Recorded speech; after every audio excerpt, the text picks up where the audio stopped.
Hello, this video will cover notes from section 8.3, which reviews the square root property. Looking at example 1, we have x squared plus 2x equals 8. Now, in order to apply our square root property, we need to move all of our terms to the same side of the equal sign. We're going to move this 8 to the left side. We're going to subtract 8 from both sides of the equation. And when we do that, the 8's will cancel on the right side, leaving 0. On the left side, we have x squared plus 2x minus the 8. Now this trinomial can be factored. We factor x squared using x and x, and we factor negative 8, using positive 4 and negative 2.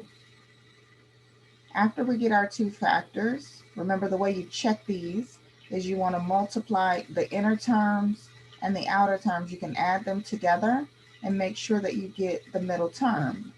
When we multiply our inner terms, we get 4 times x, that's 4x. When we multiply our outer terms, we get x times negative 2, that's negative 2x. And if we add these two together, 4x minus 2x, that gives us 2x, which is the same as our middle term. So we know that we factored correctly. Now we want to set both of these factors equal to 0 and solve. So x plus 4 equals 0.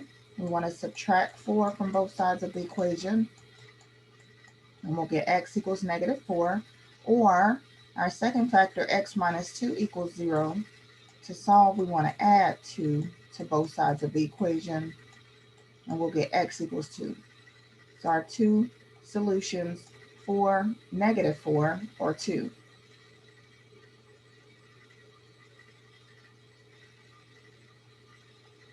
All right, let's look at the next example. Now, in this example, we're asked to state the square root property.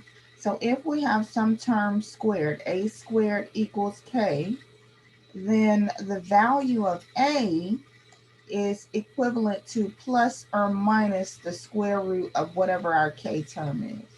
This is your square root property.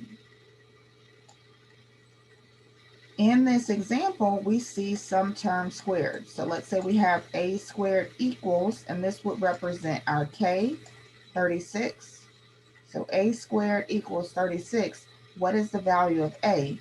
A is plus or minus the square root of 36. And the square root of 36 we know is 6. So our answer would be plus or minus 6.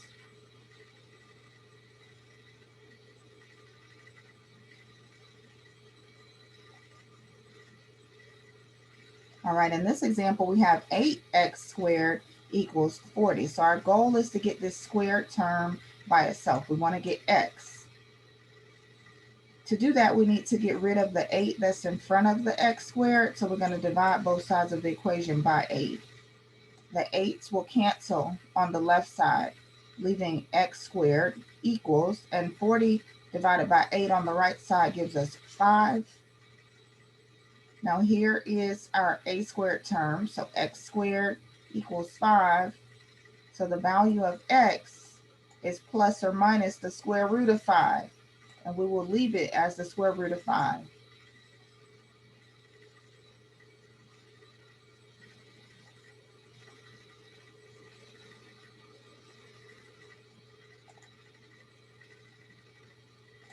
All right, in this example, we have x plus 5 squared equals 81. But again, this term that's squared, x plus 5 equals plus or minus the square root of 81. Now the square root of 81 on the right side of the equation is 9. So that's plus or minus 9 equals x plus 5. So if x plus 5 equals plus or minus 9, we need to then get x by itself. So we're going to subtract 5 from both sides of this equation. The 5's will cancel on the left side, leaving x equals, and on the right side we have negative 5 plus or minus 9.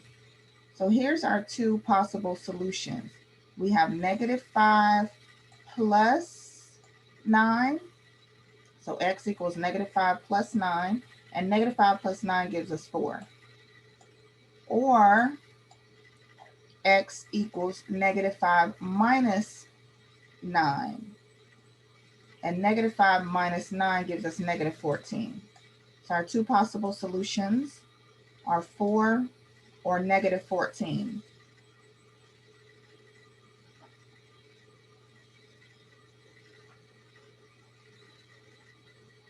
All right, in the next example, we see 3x squared minus 25 equals 0. Now, we want our x squared term alone. We're going to carry the 25 to the right side of the equation first. We're going to add 25 to both sides of the equation. On the left side, our 25s will cancel, leaving 3x squared equals 0 plus 25 on the right side gives us 25. So 3x squared equals 25. Next, we're going to divide both sides of the equation by 3. And we'll get x squared equals 25 thirds. So 25 divided by 3. X squared equals 25 thirds, but x equals plus or minus the square root of 25 thirds. So x equals plus or minus the square root of 25 thirds. We're going to separate these terms in the numerator and denominator. We can take the square root of both of these terms separately. That's the square root of 25 divided by the square root of 3. The square root of 25 is 5, divided by that square root of 3.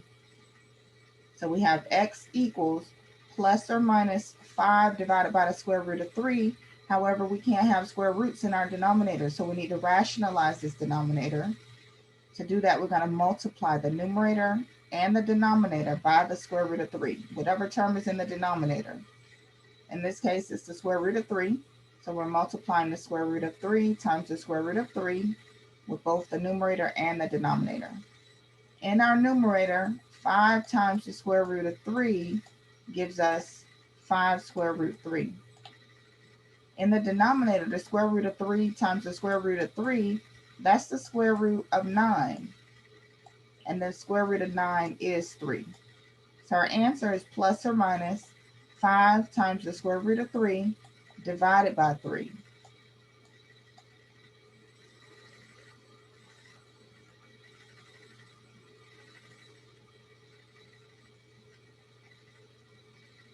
Let's look at the next example. We have 2x minus 1 squared equals 7.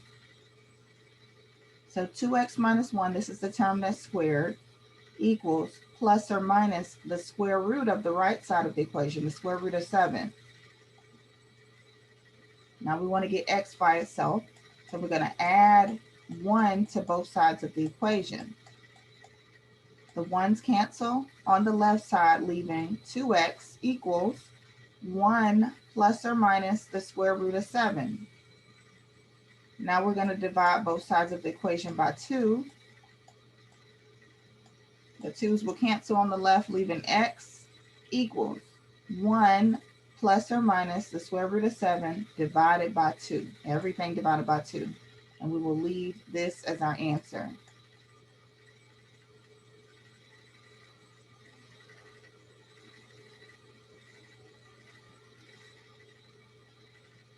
All right, the next example, x equals y squared minus 2. Now this time our squared term is y. We want to get this y by itself, so we're going to add 2 to both sides of the equation. The 2's will cancel on the right side of the equation, leaving y squared. And on the left side, we have x plus 2. So x plus 2 equals y squared. So y equals plus or minus the square root of x plus 2. And this is our answer.